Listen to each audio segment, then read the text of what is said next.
দফা বাস্তবায়ন হলেই জাতি অনেক উন্নত হবে, এটা মানুষ ধারণা করে। এবং গ্রামের গঞ্জের মানুষ, আমরা বিভিন্ন জায়গায় যখন রাজনৈতিক বক্তব্য রাখি, মানুষ কিন্তু 31 দফা গ্রহণ করেছে যে না, বিএনপির কাছেই দেশ নিরাপদ, দেশের গণতন্ত্র নিরাপদ, দেশের স্বাধীনতা সার্বভৌমত্ব নিরাপদ।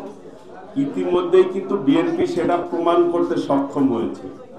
যে কয়টি দল আছে আপনারা যদি বিবেচনায় নেন, যে নির্বাচন যে কয়টি দল করে, যাদের ভোটের পার্সেন্টেজ আছে, 71 সালে একটি দল তারা জনগণের বিপক্ষে অবস্থান করেছিল, যে জন্য তাদেরকে স্বৈরাচার বলে, মানুষ রাজাকার বলে।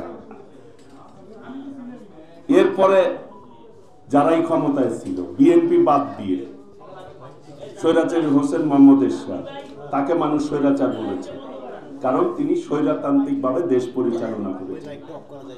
এরপরে ফ্যাসিস্ট হাসিনা, তিনি এই দেশ পরিচালনা করেছে স্বৈরাচারী কায়দায়, ফ্যাসিবাদী কায়দায়। তার বাবাও কিন্তু বাকশাল কায়েম করেছিল। একই কায়দায় তিনি রাষ্ট্র পরিচালনা করতে গিয়ে দেশের মানুষের দ্বারা নিগৃহীত হয়ে দেশ ছাড়তে বাধ্য হয়েছে ছাত্র জনতার আন্দোলনের মধ্যে দিয়ে।